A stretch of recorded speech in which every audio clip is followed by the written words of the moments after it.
I'm so excited. I want to like a purple dress with the names, but I don't know. Okay, everyone, take a seat.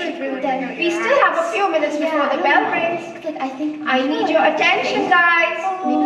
Hey, guys, I still need to assign your homework. All right. So this week in social studies, we've been learning all about identity. Who can define for me what identity is? Susie? Identity is like how a person sees themselves. Yes, good. What else? Stephen? How life experiences affect who you are as a person. Yes, those are all really good answers. Did you have something to add, Carla? The Merriam-Webster Dictionary describes identity as the state or fact of remaining the same one or ones as under varying aspects or conditions. Yes, yes. But it can also be described as the condition of being oneself or a self and not another. Yes, that is another way. Lastly, it says the sense of self providing sameness and continuity in personality over time, and sometimes disturbed mental illnesses as schizophrenia. Okay. Thank you, Carla, for demonstration of finesse with a dictionary. But there's still 4 more definitions we haven't even gone over yet. Maybe another time, okay? Thank you, Carla. You guys have done a great job of defining what identity is. A large part of the person's identity comes from the community that surrounds them. Who can share a definition of what community is? Anybody? Anybody wants to try? Anybody else? Why don't you give it a shot, Jane? How about the people that surround you? That's a great definition of community. But keep in mind that members of a community are linked together by some cause. For instance, you all are members of a community, this classroom, inside a larger community, this school, inside a bigger community, Stratham.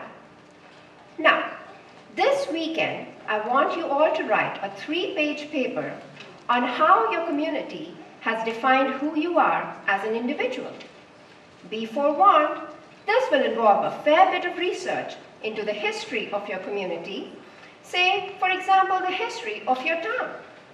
A large part of social studies is understanding why things are the way they are. All right, class. If you have any other questions, feel free to ask. Otherwise, I look forward to reading your papers on Monday. Have a good weekend. Good job in class today, Jane. Thanks, Mrs. Henderson. But you were hesitating a little bit on your answers. Do you have any questions about the assignment? Yeah, actually, I don't really know where to start. It kind of seems like a hard topic.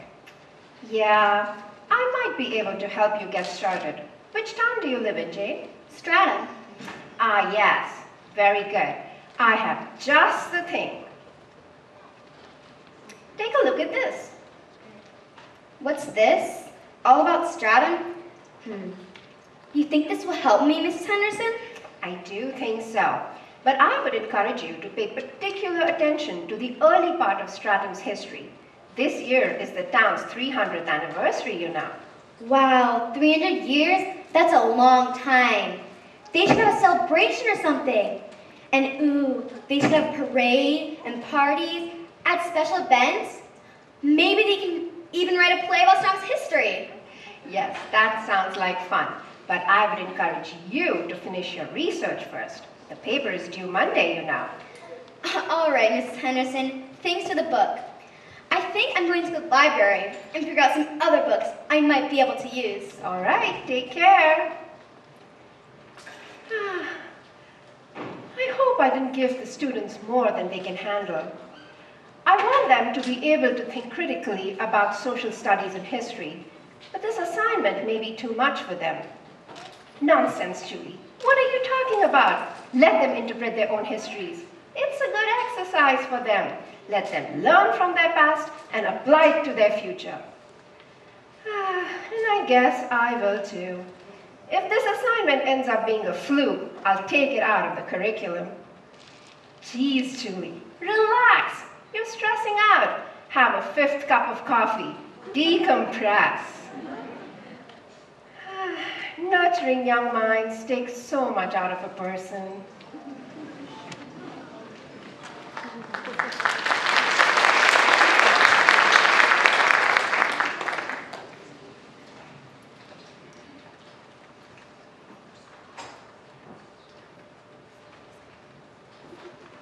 Hi, welcome to the Wigan Memorial Library. Is there something in particular that you're looking for?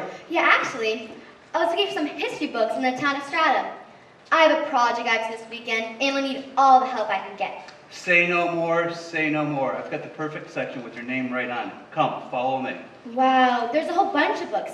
I wouldn't even know where to begin. Ah, how about we start right here, Stratham by 300. Oh wait, my teacher already gave me this book to borrow. Not to worry, not to worry. Your teacher was right to give you such an excellent book to start out with. Everything you need to know can be found in one convenient collection. Oh good, maybe I don't need some of these books here after all. No, I wouldn't say that. There are so many other supplemental readings here that will provide you with more detailed information. Ah, take this one for example, A History of Farming Practices. Thanks? And this one is a classic, Early Fishing in Colonial New England. Thank you? And we can't forget about this one, the Stratham Town Records. Oh, hey, that's kind of heavy. And this, A Collection of Recollection of Samuel Lane. A must for any historian. Oh, hey, I think the poster's And this lean one a will bit. give you more information about the heritage of New England. Oops, sorry. No harm, no foul. Let me get you a bag for those books.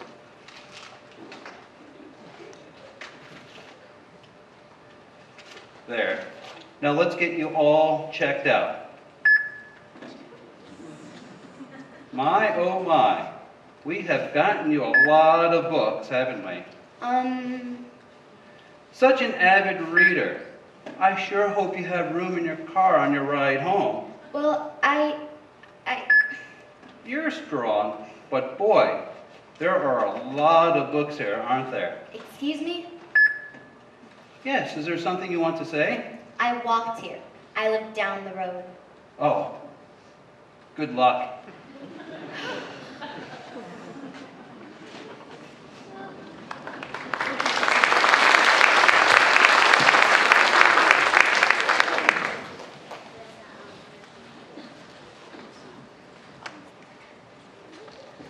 Ugh, worst experience ever. Come in. Hey, Jane, are you okay? I could barely hear my computer over the sound of you coming up the stairs. You were so loud. I had to walk all the way home with those. Well, hey, if you needed a ride, you could have asked me and Rebecca, because we were coming home anyway and we could have picked you up. Seriously, we drove right by CMS. Or you could have asked Mom and Dad, because they would have come and got you too. Ugh. Hey, don't get cranky at us because you didn't think of it. Yeah, whatever. Just keep it down, though, because we have to watch Ninja Kitty. It's trending on YouTube right now. And everyone online is talking about it. Yeah, and we have to stay in the loop. Yeah, we don't want to disappoint our followers by not tweeting about it. Okay, whatever. We get it. All right, no time to lose. I have to start researching, or else I'm never going to get this paper done.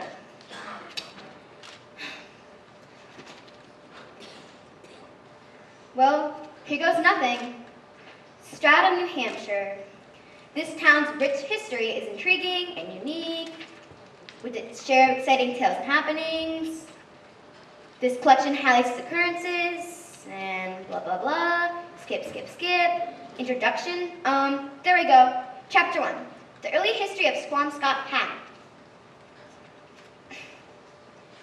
The year was 1623, when a group of men, led by Edward Hilton, came to New Hampshire for an endeavor in fishing in what is now known as Dover, New Hampshire.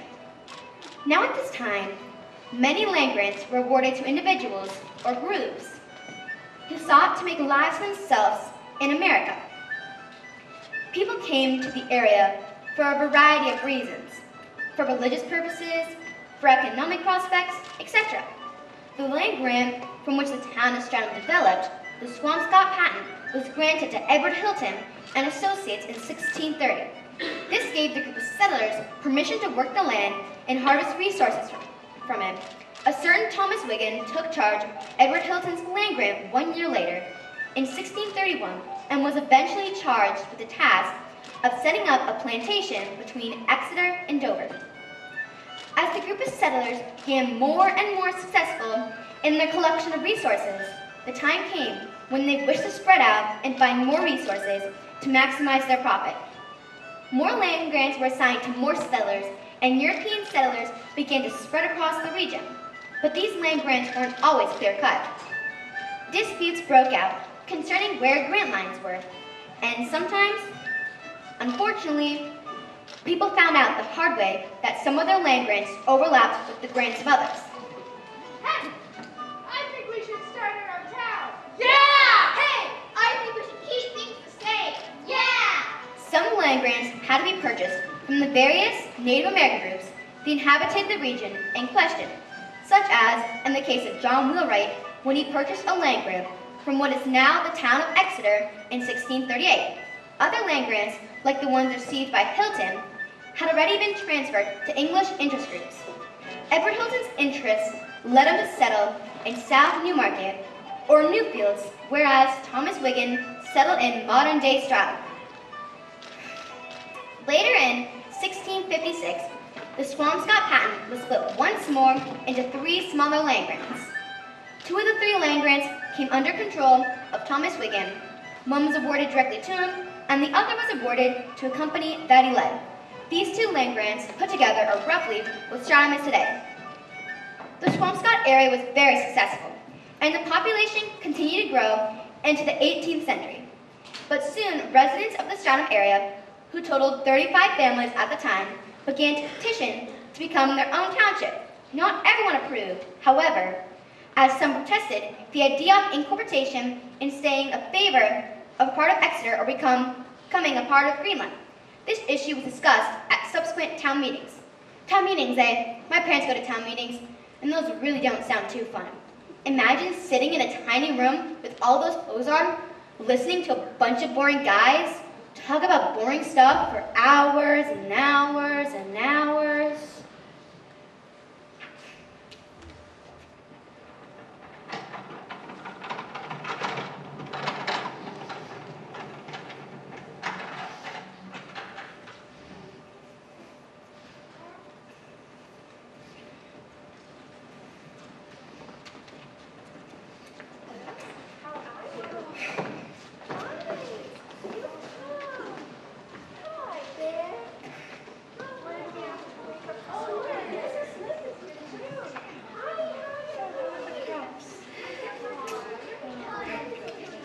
Quiet. Quiet, please. Attention. Attention, please. Quiet. Thank you. Let's proceed, shall we? Let us not forget why we are here. If we ever hope to become a township, we must be unified. And the perfect way to demonstrate how unified we are is to cooperate at this meeting. Thank you. In accordance with the prescribed tradition of the proceedings of meetings of any subject, we are now going to rate the terms of said congregation of townfolk, which will ensure that each citizen present will therefore be familiarized with said proceedings and subjects of said meeting. Any objections before the oration? Let it be known today that... Yes, Mrs. Smith? Yes, sir. Could you please repeat that last part? I'm afraid I didn't understand too well. And which part is that? I believe you said something about the meeting and prescriptions, and maybe oysters? Keeping with the prescribed traditions of such meetings by first orating the matter of discussion which is presented before us? Quite, but shouldn't you tell us what we're going to talk about today? Yes! Of course, Mrs. Smith. As I had said before, let it be known that today it was debated on whether or not we should petition to become our own township with its own meeting house, school, town hall, and church. Oh. Before we open for discussion, let's take a preliminary vote. All in favor of an incorporation, raise your right hand and say aye. Aye! Remarkable! A unanimous vote, even before discussion. It is decided then. Aha! I see I've arrived just in time to prevent this catastrophic event from happening. Sir, Sir, you are disrupting this meeting with your nonsense. Who are you? I am a friend, that's who. I, too, am a resident of the area who wishes to inform you all that you are indeed making a horrible mistake. And what mistake is that, good sir? I come in humble opposition to the idea of a township. On what grounds? You see, friends, it is safer and wiser for us to remain unincorporated. Friends, please hear me when I say that we cannot let ourselves be a foolish lot and put ourselves in a position of instability and struggle. Instability and struggle? Have we not thrived in the years since our founders came to settle here? Why would we disturb our harmony by becoming a township and placing burdens upon ourselves, such as raising a public meeting house and a school? Sir, I do believe we need another vote. Very well. All in favor of a separation, raise your right hand and say aye. Okay, let it be known that the vote to separate stands at 0. All in favor of staying a part of this great township, raise your right hand and say aye. Aye! I'm flabbergasted. Now the vote stands unanimous against an incorporation. Aha! I see I've come in time to stop this catastrophic event from happening. Proceed. My fellow townspeople, I come here to ask for your consideration in the incorporation to the town of Stratham. I ask you to think upon this. Our area is far from the meeting houses of Exeter and Greenland. It is indeed a hassle to travel such distances for meetings and other necessities.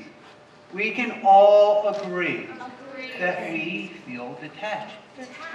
We deserve a town with a convenient meeting house, church, and school in our own beloved local area. So I ask you again, my fellow townspeople, vote with me to separate so that we can incorporate. Okay, I believe this calls for another Nay! Vote with me to remain in tradition. tradition. Now all in Nay, incorporate. Incorporate. Gentlemen, Tradition! could we please? Incorporation. My goodness! Tradition!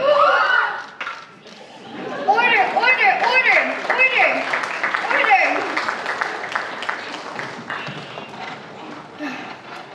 Oh, wow. I guess I dozed off a bit.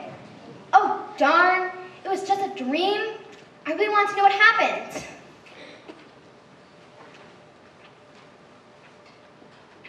Aha! After a lengthy discussion, it was decided the area would separate from the Exeter Township, therefore forming the town of Stratham. Subsequently, a new meeting house, church, and town hall built to accommodate the new town. That's it? That's all there is to it? No, nothing? Just a lengthy discussion, just won't vote, and Stratham becomes a town? At least they could have done a little start buying to make it more interesting.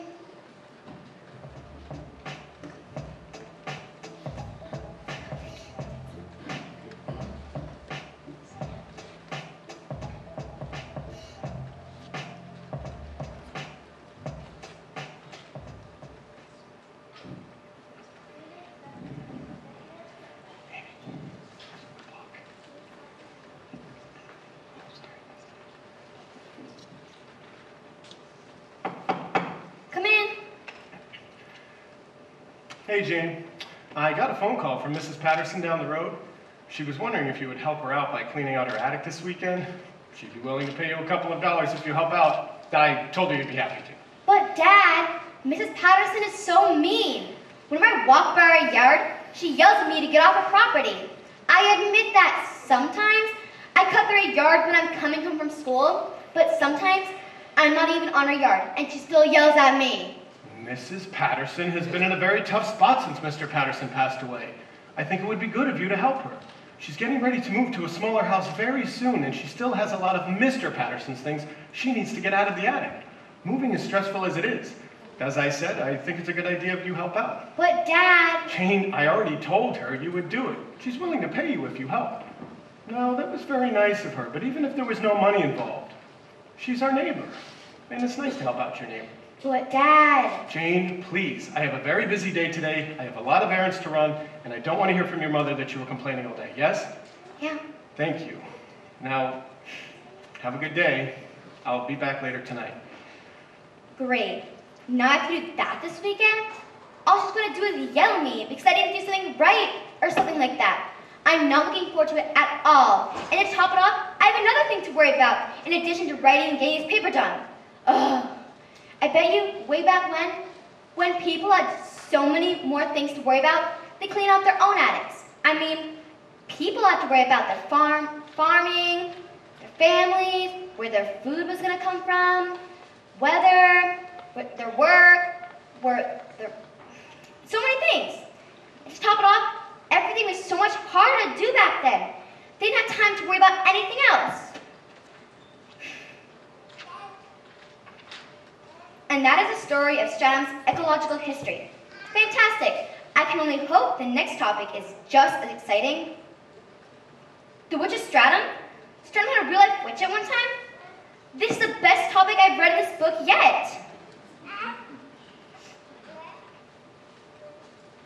In 18th century Stratham, there lived a woman by the name of Ma Snow. Ma Snow, in the early years of her habitation of Stratham, was not regarded as a resident of the town and was forcibly removed a number of times, each time returning to Stratham. The earliest record of Ma in Stratham comes from the year 1746, and records show that she lived in Stratham until her death in 1802. I don't believe in witches. However, for years there have always been different groups of people afraid of what they don't know and hoping to explain it with witchcraft. Whether or not Ma practiced witchcraft or not has not yet and may never be determined. 17th and 18th century witch scares were common in New England. Those being named as witches were mainly social outcasts or one or more parties involved in legal disputes. My neighbor, though, he believes in witches. I think, though, that he is just using it to lay blame elsewhere. Central to the conviction of witches was, of course, recitation of superstition. Records show testimonies of spectral evidence or evidence stemming from the personal supernatural experiences of an individual. Just the other day, he came to my father to lay a complaint against an old woman that lives here in town. She's a harmless old woman. We all take care of her in different ways. Well, he claimed that she cast a spell on his lambs. He said that he found the carcass of a lamb he slaughtered that morning full of maggots by noon. He was so convinced that Ma Snow was responsible that he beat the carcass with a club, because it is known that the witch who cast the spell would be covered in bruises, because the bond between the bewitched object and the bewitcher is so strong. I don't think, though, that this is true, and no one went to check her for bruises. The worst that old Ma has ever done is give us all the benefit of her spiteful tongue as we go about our daily business, especially when she's had a wee nip from the little brown jug she carries around with her everywhere. Sometimes that jug will even get her in trouble with the law. But even so, there's a strong tradition of taking care of the poor, just as long as they were not causing trouble in the town. Even so, Ma was given care by the town at the expense of the taxpayers. Even so, we all still take care of each other. That's why we were put on this earth together. Dr. Russ will even see her to take care of her ailments, and he also takes care of her daughter Love. As I said before, though, I don't believe in witches. I can't believe it. I thought that everyone would be so busy, but even though they had so many things to worry about, they took care of the poor at the same time, even Ma Snow. Come in. Hey, Jane. I had a break in between errands, and I just wanted to apologize for telling Mrs. Patterson that you would take the job without asking you first. I just thought it would be a nice opportunity for you to earn some money and help out a neighbor, but I'm sorry. It's okay, Dad. I'm still going to help Mrs. Patterson. Apparently, back in the 1700s, people used to take care of the poor just because it was the right thing to do. Well, as long as they were not causing too much trouble in town, they even took care of an old witch named Ma Snow. Really? So maybe it's not so bad to help out your neighbors. If people back then could take care of someone whom everyone thought was a witch, maybe I could help Mrs. Patterson clean her attic out because she's not a witch, I'm pretty sure. No, not at all. I'm proud of you, Jane. You've stepped up to the plate and made an effort to help out your neighbor. I'm happy you decided to help Mrs. Patterson. You know, Dad, the other thing they would do is run people out of town. Not an option. Let me go call Mrs. Patterson to set up a time before you get any more ideas. I'm just following the example left me by my forefathers.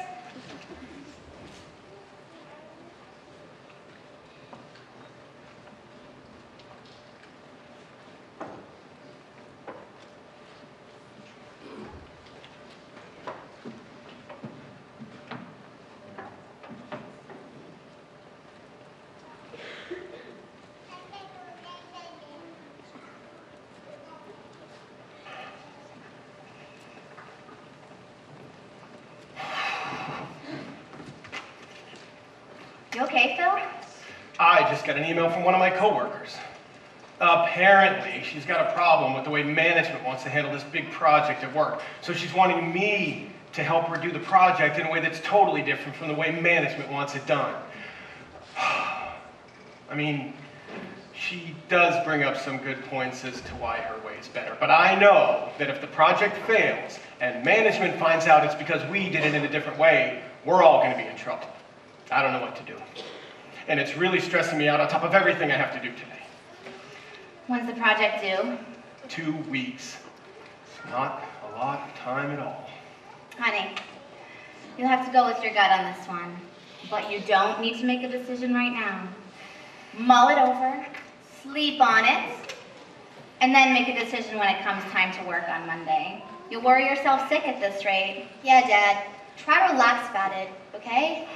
I know I shouldn't be this worked up, but I just need to figure out what to do. Which way is right, which way is wrong. Just gonna keep eating away at me until I make a decision. God, 1 in the afternoon? I need to get moving. Oh, that man's gonna give himself a heart attack at this rate. Yeah, I have to get moving too. It's Saturday afternoon and I still have to gather more information.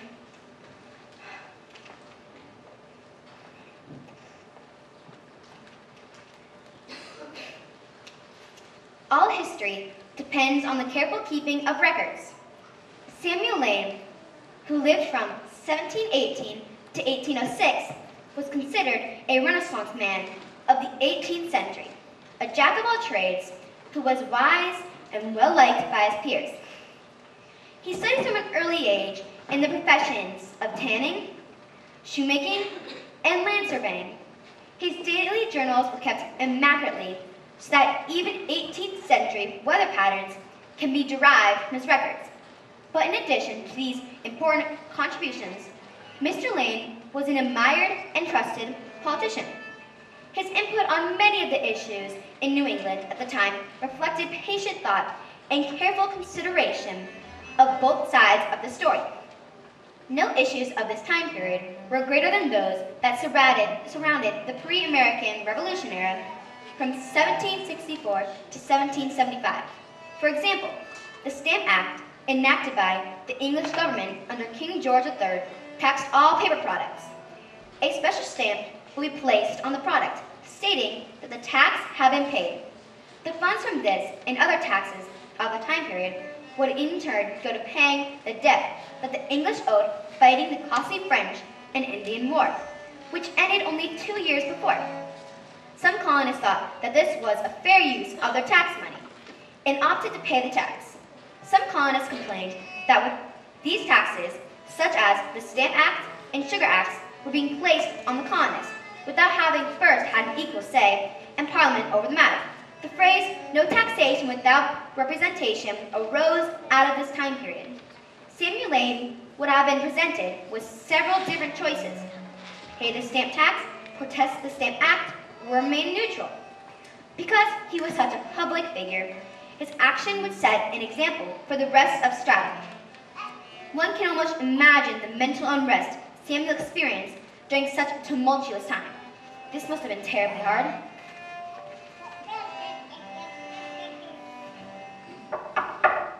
Come.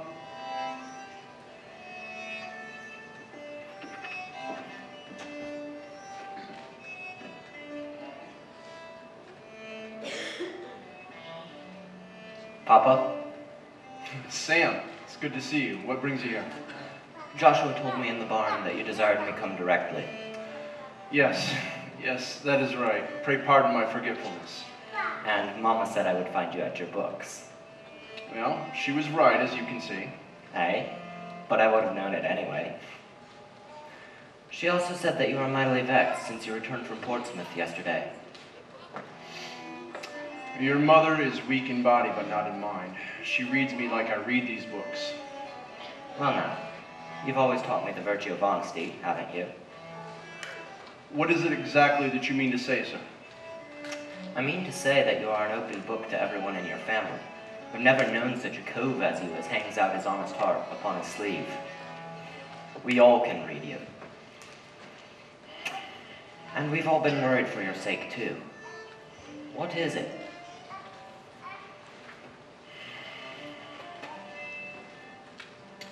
Please.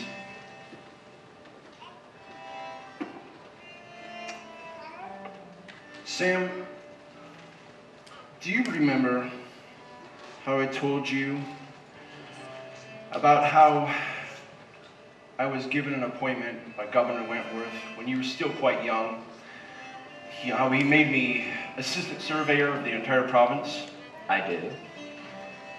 I was mighty thankful to God at that time. To think that I, the son of a shoemaker myself. And a tanner too, in the bargain. Well, true, a tanner as well. But what I mean is that, how is it that a tradesman and farmer would not only be blessed to farm mine own land, but be trusted to measure the lands out of others as well? I assure you it was a most unexpected honor. The virtuous result of uprightness, one could hope. Well, yes, I'm sure you were in the right of it. Although I could wish for more uprightness in myself. At all events, whether measuring lands and surveying lands or making shoes for the Wentworths and others, I've been afforded a remarkable access to a number of men of influence. Isn't there an old proverb somewhere? Seest thou a man diligent in his business? He shall stand before kings. He shall not stand before mean men.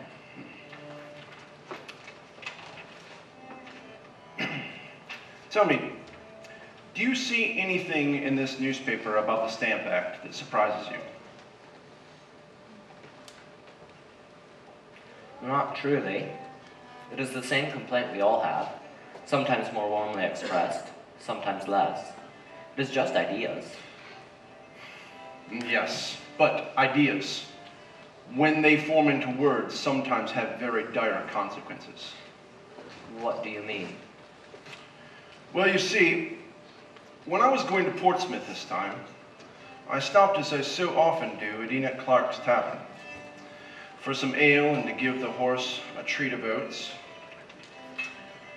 But instead of the peaceful scene that I had hoped and expected to find and enjoy, instead, all the farmers inside were all on a taking. There were reports flying every side that mobs were forming in Portsmouth. I thought it best not to tarry, so I quickly paid up and hastened on my way to see John Wentworth. The governor's nephew. Yes. Well, some say he will be governor himself soon enough. His uncle is quite old, sure. True, but what I mean is that Lord Rockingham has asked the younger Wentworth for his opinion on the Stamp Act, which I'd planned to ask him about anyway on my next trip to the bank. But when I called upon him, he was not to be found. What I did find was a mob making for themselves an effigy of George Meserve. Ain't he the son of old Colonel Meserve? The one who was named stamp agent recently? The same. Is he even still in the colony? Apparently not. I was informed that he had not yet returned from England, which is just as well for him, given the fashionable mood in the city. So they meant the effigy to be put to the torch as a protest against the stamps themselves, and not against old George Meserve. May I well suppose this? Indeed, you may. at least as it now stands. So, this is what is troubling you. What a fellow you are, Papa.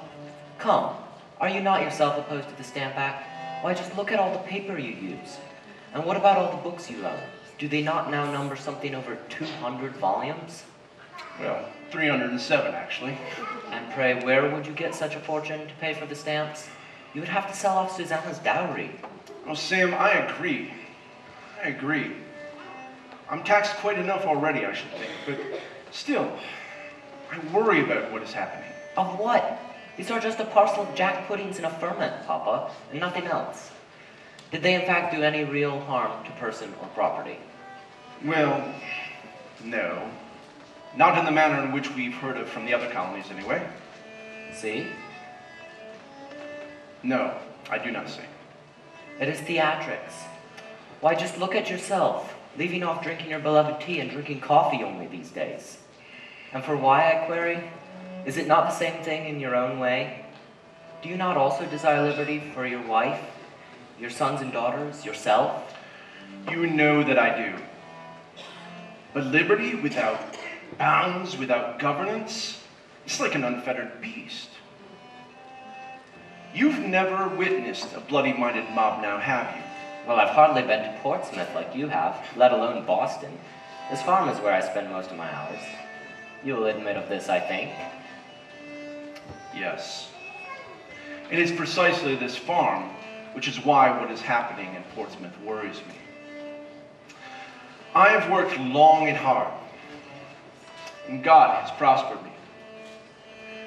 Your sister, gratefully, is now married, and you and Joshua, you'll be married yourselves in not many years. You may depend upon that. You know how I have it in contemplation to give you a farm of your own in a few years. For which I am truly grateful. But Sam, a mob, an unfettered, untempered throng of men in a passion often does not stop with effigies, even as we've read in the newspapers from Boston. Those choleric chaps would have used old George very ill if he had not been 3,000 miles away in England. And such harms done to persons or property may throw everything I have done for you into jeopardy. When I was made tithing man of our congregation, I had no idea what would soon follow, of the ruinous sectarian spirit that would come on the heels of Mr. Whitfield's excellent preaching. But did you not yourself attend his sermons? And were you not well pleased with his awakening cry? I did. And I was. But as tithing man, I keenly felt the fractious consequences that came soon afterward amongst the people of our own meeting house. And then, when I was surveyor and clerk for the proprietors of Bow, it was much the same. I dare say there will never be a more litigious town founding in our entire province. Further, as selectman, I've known entire families torn apart over the placement of a single fence post. And I've been wondering for 2 days now what it all is, what it's all about, and where will it come out in the balance. I'll tell you what it is, Papa. You are quite simply anxious overmuch over an unruly bunch of knaves, no doubt in their cups, and their passions fanned by some sea lawyer preaching in a back room of Foss's tavern. Did I not hear that you succeeded in calling upon Mr. Wentworth before your return home yesterday? I did. And what did he say? He told me that he appealed to Lord Rockingham in the most earnest terms imaginable, that the act, if not repealed, would surely occasion a very grave and bloody general rebellion. Yes, but did he say aught else? Did he offer any expectation of the reception he thought his council might receive? Well, he did give me his opinion that the act would surely be reconsidered by Parliament in its next session. And there you have it. If it is repealed, life will continue as it ever has been. Your goodwill for the Wentworths and others will continue, and will be rewarded yet again and again. both in the thumping number of shoes they buy from you each year, and in further recognizance of your integrity in more official capacities. I can well imagine you representing the interests of your countrymen quite capably to the politicians of the empire. Why, were not your shoes so good that men of power could not live without them, it would not surprise me if London should call upon you to be His Majesty's counsellor in such matters as these. I toast to His Lordship, the first Earl of Stratham.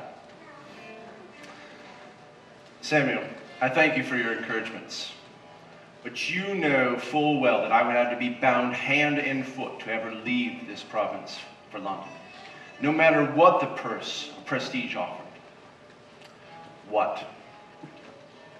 And now leave all that I hold in count so dear, my family, my Bible and other useful books, my civil and religious privileges, my land, house, barn, and other buildings, my cattle, sheep, swine, and other creatures, my corn and wheat, rye, grass and hay, my wool and flax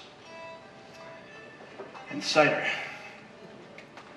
and apples and pumpkins and potatoes and cabbages and turnips and carrots and beets and peaches and other fruits, my clock and watch, for to measure passing time both by day and by night, my wood, water, butter, cheese, milk, pork, beef, fish, my tea, sugar, rum, wine, gin, molasses, pepper, spice, and money for to buy other necessaries and to pay my debts and, yes, even to pay my taxes. My leather, lamp oil, candles, my farming utensils, and other tools. Bless the Lord, O my soul, and forget not all His benefits, who satisfieth thy mouth with good things. No, son, Lord willing, I shall someday be laid to rest in this soil, this New Hampshire soil, which I have tilled with mine own plowshare, whose trees and orchards I have pruned with mine own pruning hook.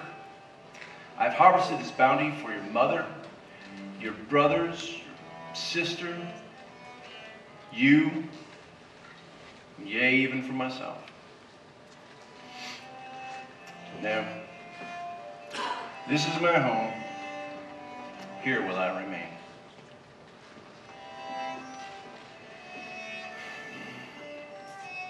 Papa, you've always taught me not to borrow trouble from tomorrow. I have taught it to you from your childhood, have I not? You have. Well then, if I may be bold, will the physician not heal himself?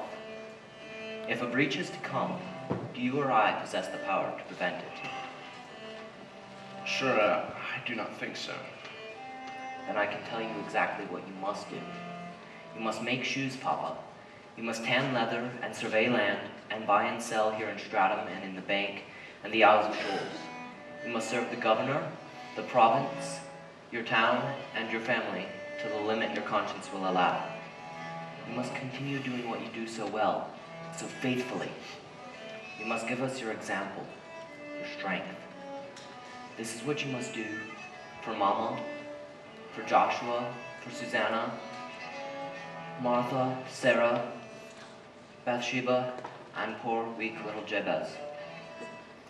And us, we will continue on spinning our flax, shearing our sheep, slaughtering our beeves, and making our food.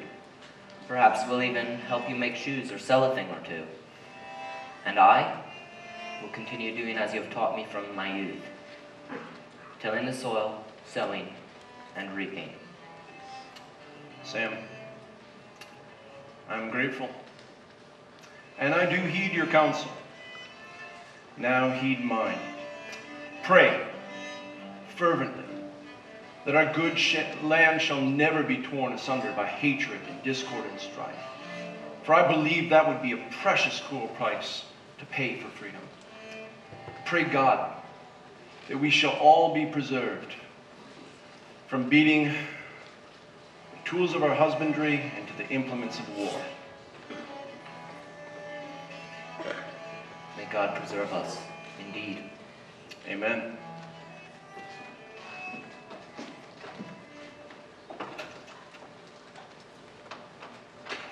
Hey, Dad. What is it, Jane? I know the decision you have to make isn't easy. But I just want to tell you that I'm proud of how hard you work and all the effort you put into your job. I think you should keep doing what you're doing. Focus less about making a decision between your boss and coworkers, and just focus on doing your job. Don't break the rules, but use your judgment to figure out when you can make things easier. At least that's what I would do. I think you're right, Jane. That was a very well thought out response. You've really made me think about how silly it is that I'm this stressed out over this one problem. I promise I'll relax over it and just return to work on Monday focused on doing my part. I really have to get going though. A lot of stuff to do and very little time to do it. Thanks, bud. I'm nowhere near as stressed as I was before. I'm not as stressed. Could have fooled me.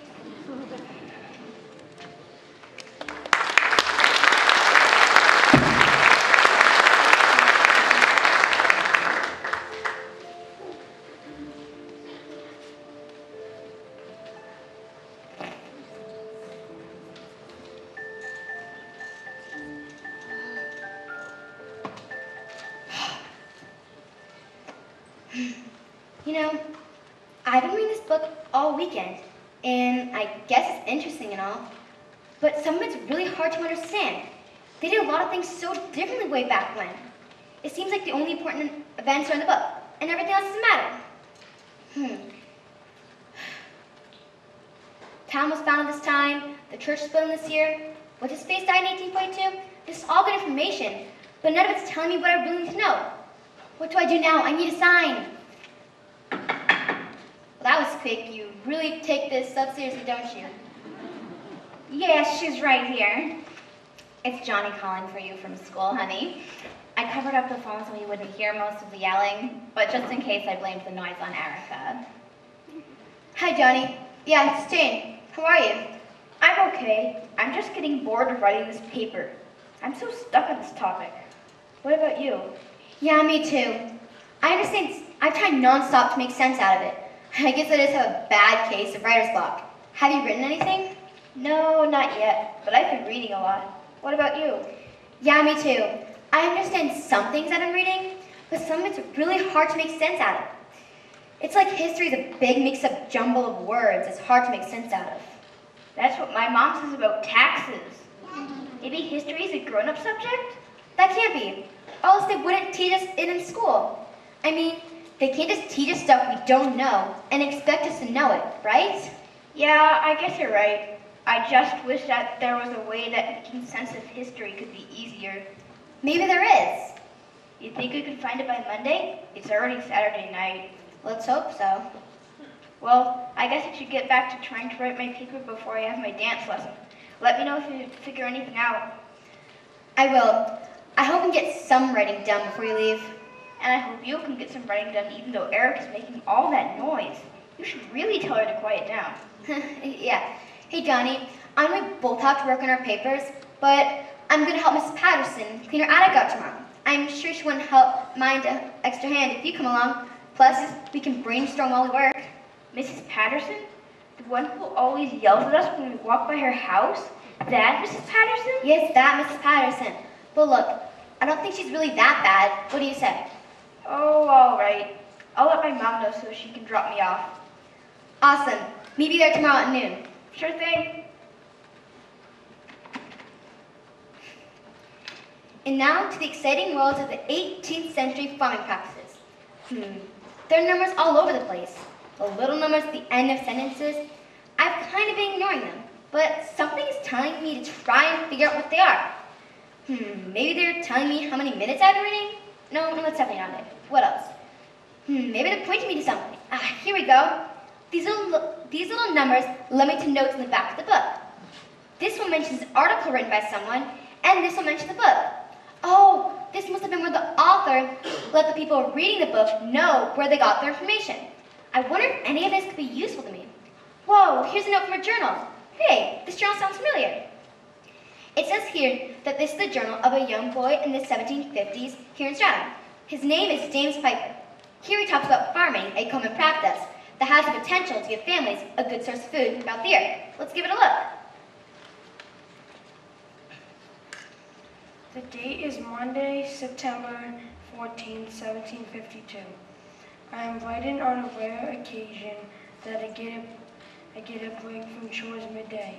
The weather is still quite warm for September, but Father and I must begin to get ready to farm for the autumn and winter months. I wish I could take some more fishing trips with Ben Hunkin while the weather is so agreeable.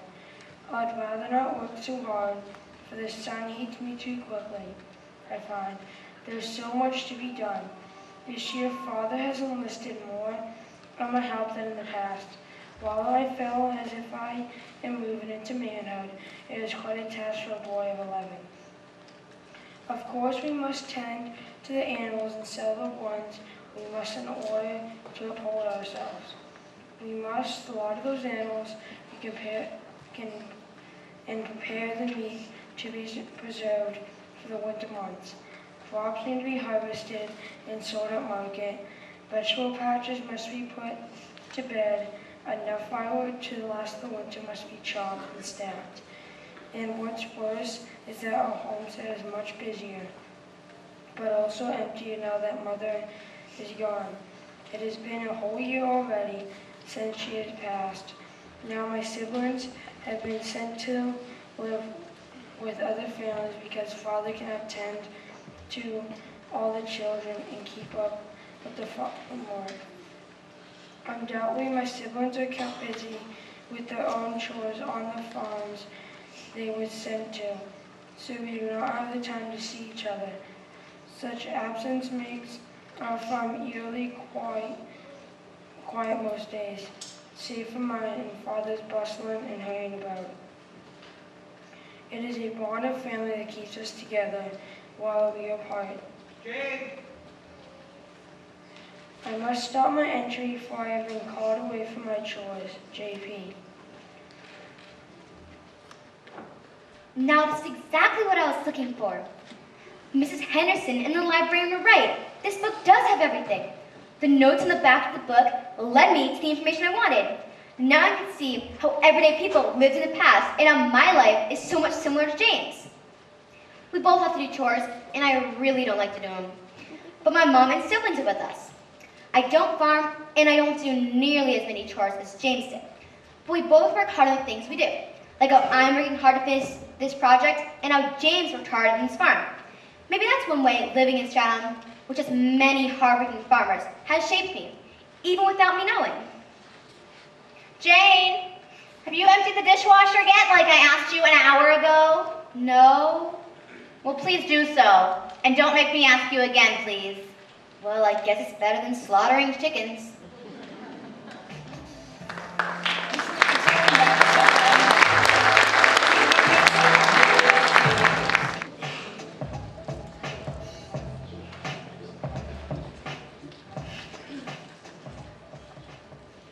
All right, that ought to do for the basics. But what do I write on? I still need a thesis for this paper. Hey, Jane, you ready to go to Mrs. Patterson's? I'm going to drop you off. Yeah, hold on just a second. I really need to figure out what I'm going to write for this paper. Well, you got to hurry up, though. Mrs. Patterson is going to be expecting you, and you said you'd help her. I know, but I have to get this done. I have no time to lose. You'll be fine. Trust me. I mean, I'm practically a professional. You always wait till the last minute to do everything. Yeah, exactly. A professional at getting things done under pressure. But you're not even at that point yet. You've got plenty of time. Do you think Benjamin Franklin took breaks, or Einstein? Of course they did. And I bet if they were alive, they'd be on time to help Mrs. Patterson clean out her attic too. All right, I'm hurrying. Let me grab my coat first. Last one to the car loses. Hey!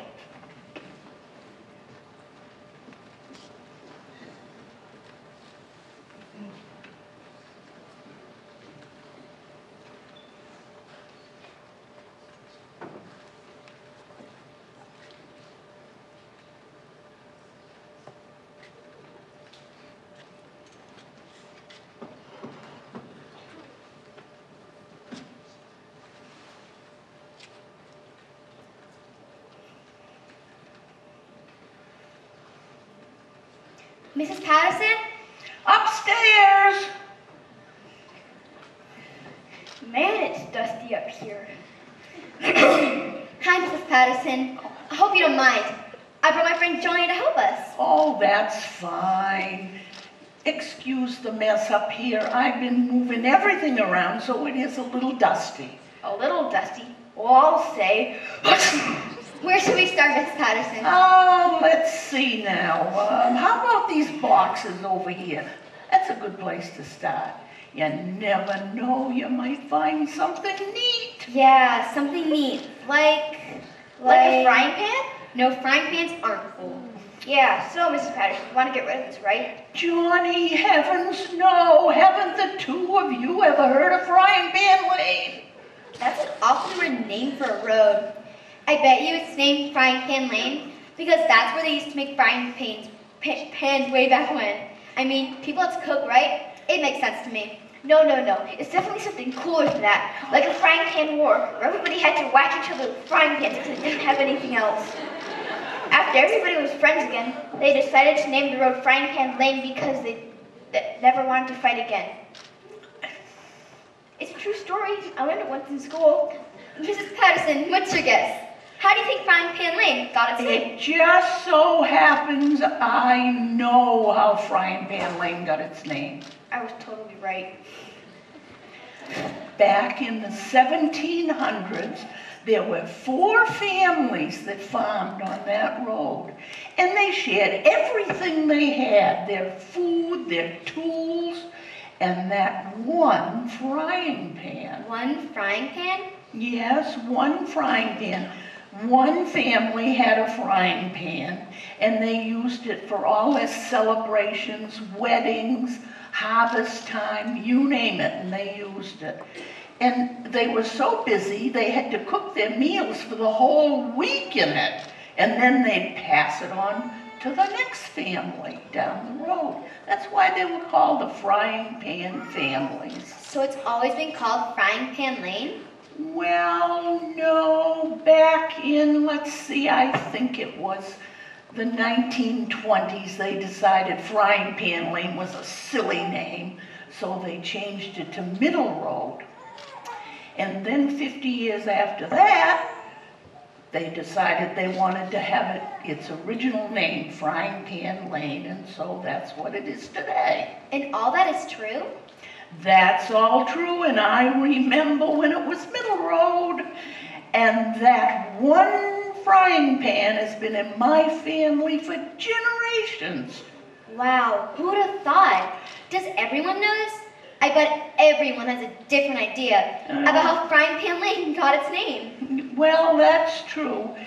Everybody has a different thought about history. Anyway, the best place for you kids to find out is go to the Wigan Memorial Library or the Historical Society and get the facts straight. I call dibs. Dibs on what? You can't take the frying pan with you. No, I call dibs about being able to write about this in my paper. Hey, that's not fair. But I found it. No, but... You kids, you can both write about the frying pan, but we've got to get this mess cleaned up. So let's get going.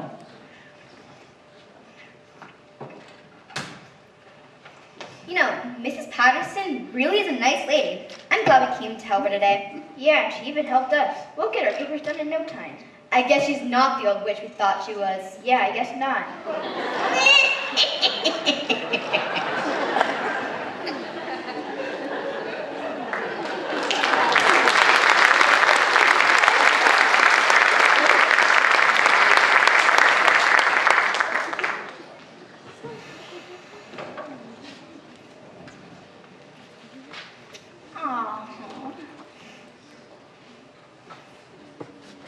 So she just happened to be picking up a witch costume? That's hilarious. And the frying pan from Frying Pan Lane? That's got to be one old utensil. Yeah, it was kind of cool, but I don't know how living in Stratham, I don't know how Frying Pan Lane has shaped me into the person I am today. What's this about Frying Pan Lane? Mom, do you know Frying Pan Lane? Sure, it's right down the road from here. Well, Mrs. Patterson has the actual frying pan that people used to share in the 1700s. That's why it's called Frying Pan Lane, because everyone used to use that one frying pan. Huh. It's kind of cool cool that she would just come across a piece of Stratham history like that, just lying around in her attic. Probably, because the university knows I haven't started my paper yet. Oh, Jane, I thought you'd been working on it all day. Well, I've been trying to, but a whole day has passed, and I've learned a lot. But nothing that will help me with my paper. I don't even know where to start. Maybe by beginning the paper? Sarah, don't you have laundry to be doing? No, actually, I finished it before we left. Oh, laundry. Yeah, that's right. Good luck. What has you stumped, sweetie? Well, I'm supposed to write about how living in Stratham has shaped me into the person I am today. But all I've been learning about are historical facts and people from the past. That stuff's not related to me at all. So how is it supposed to affect me as a person?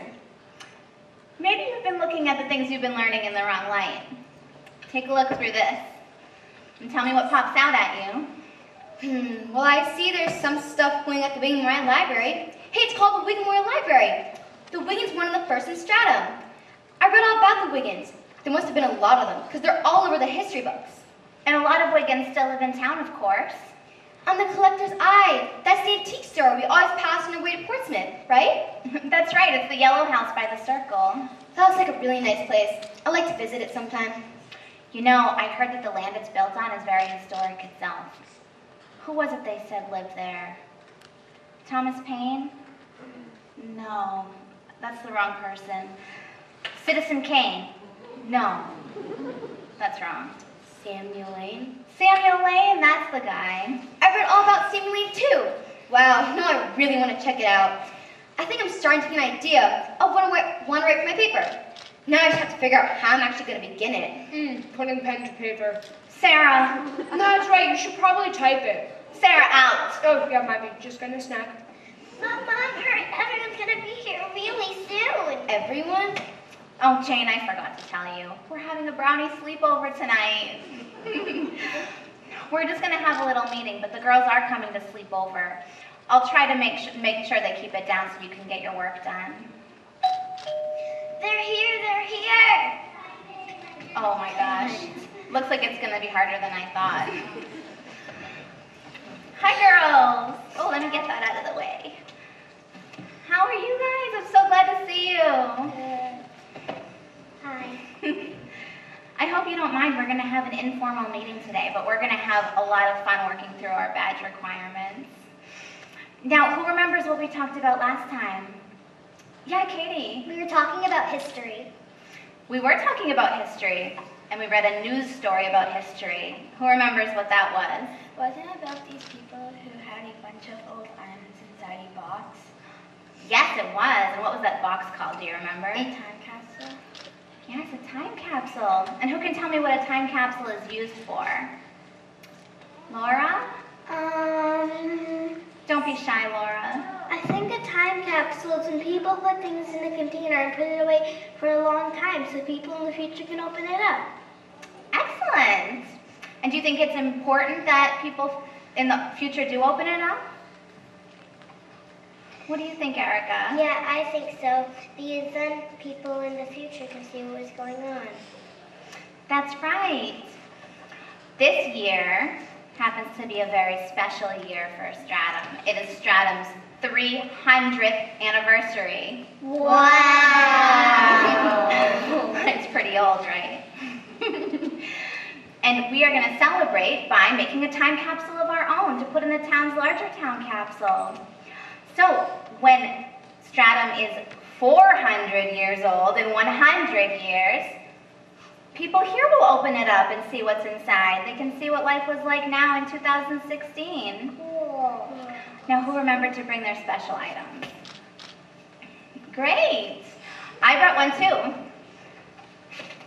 I brought a picture of all of us at our last gathering. Cool. Awesome. Then in 100 years, when people open up the time capsule, maybe one of your descendants will open it up and see what we looked like. Wouldn't that be cool? Who wants to go next? I'll go next. I choose to put in the picture that I made. Mom is sitting, Daddy's putting in his workshop, Sarah's listening to music, and Jane's writing her paper. Very creative, Erica.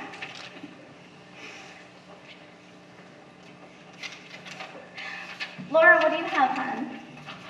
I chose to put in the map of our town.